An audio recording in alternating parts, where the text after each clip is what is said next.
Alright guys, hope you're doing well, hope you're all keeping safe, hopefully you all had a good weekend. The Division Heartland. Does any of you guys remember that game? It's been quite a while since we heard anything about this new free-to-play game from Redstorm, but it appears that another playtest is due very, very soon. I want to get into the detail of this one, and also I wanted to talk a little bit about what I hope has improved from the alpha test that was, what, 5 months or so ago now? It might have been a little bit longer than that now.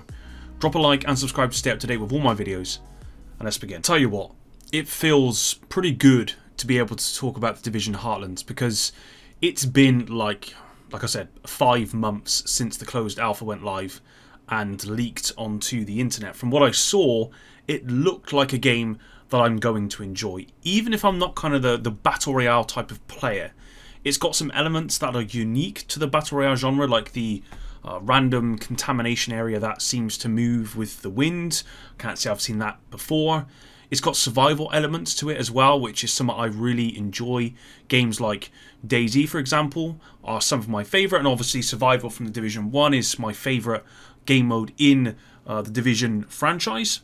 Unfortunately, my excitement has formed from only 20 or so minutes of leaked gameplay, along with a 20-page breakdown of everything included within the alpha, rather than actually playing the game or playing the alpha for myself. So it's still a kind of very early impression, but that doesn't mean I'm not excited. Just like Massive though, Redstorm have been completely silent about the Heartland's development since the alpha closed, with literally nothing to talk about. I think this is the first video I've did about Heartland since my last one 5 months ago. So, you know, most of the time with these sort of things, you get like little bits of info here and there from kind of unofficial sources, like we've had with the Division 2's latest content, and I've covered here on the channel. But with Heartlands, honestly, it's been lips sealed totally. I've seen nothing to even cover. Terry Spire has hinted this is likely not his decision. It sounds as though it's something that he maybe wants to talk about, but it's actually Ubisoft's decision that they want to keep tight-lipped, which makes sense because that's what's happened with the Division 2. Now we have confirmation from a recent article that playtest dates appear to be scheduled for the end of October, so the end of this month. Revealed by RectifyGaming.com, a recent article confirms that if you go through the sign-up process for Heartlands, it will ask you your activeness with recent Tom Clancy releases and how much you have played the Division 2. Additionally, a mini poll appears asking, would you be available a few hours per day during 3 days between October 27th and November 4th. I can't show you in this video the screens with this poll because I actually signed up to this a long time ago, but this poll all but confirms the playtest will take place at the end of this month for a week at the very least. And I think this is some really good news, finally. I'm expecting the playtest to be a lot more polished than the alpha, which did suffer from a lot of technical issues normally found within alphas. You know, I'm not going to hold that against Redstorm or that sort of stuff, because most alphas have technical issues, and from the footage that I saw there was a lot of them, so I'd expect that to be polished, although not completely. But from what we know so far, there were some things that I hope we learn more about, and some things that I hope the devs have considered changing, and I kind of want to go over a few of those here in this video with you guys, and you guys can leave your comments to those in the description, in the comment section down below. So firstly, specializations.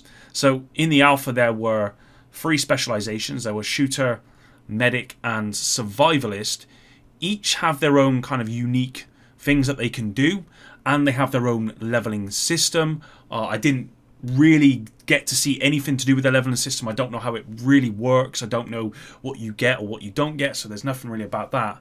Like Apex Legends, you're only able to have 1 specialization per team of 3 people, which I generally think is fine, but only when there is more than 3 specializations to choose from, like Apex. My guess is that further specializations will be sold with seasons as part of the free-to-play monetization, but I hope it launches with more than 3 specializations. Otherwise, I don't know, I could find it becoming boring. Also, I think there'll be this kind of situation where, especially because there's no duos and no solos, which I'm going to get to in a minute, you're going to be matching with people you don't know, and you're going to want to be this one, but it's going to get taken. And if there's only 3, there's not a lot to choose from. The chances are you're going to be put with the one that you don't want to be, and I could see some frustration setting in that way. Obviously, if there's more than 3 specializations, then you kind of don't really get that as much. Talking of solos and duos, my next point was queue types. During the alpha, in the Storm mode, because there's obviously the Storm mode and we've got the Expeditions mode. Storm mode is the PvEVP kind of Battle Royale mode they have, and Expeditions is the PvE only mode. There were 15 teams of 3. There was no solo or duos. I suspect this is going to be the case when the game is launched, but I do hope the devs consider both duos and solos as an option for the future. If they can get it in there for launch, great.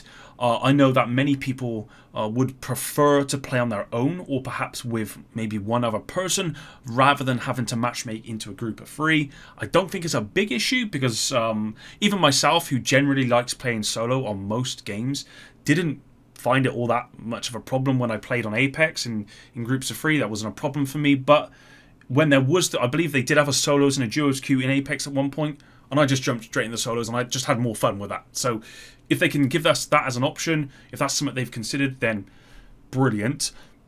The next one is mask filters. Now, one of the biggest topics of feedback that I saw during the alpha was the mask filters. When I watched the footage through, a standard mask filter would last approximately 2 minutes before needing to kind of be changed. And this required, I think it was alloy materials to do it. You needed some sort of material to do it. You wouldn't die immediately after those 2 minutes. It would take approximately 8 minutes for that to happen. But I do hope the times have been balanced. One of the critiques that I saw was that it kind of felt like a material simulator, where you were kind of running from material to material, and then you weren't kind of getting involved in the remainder of the gameplay.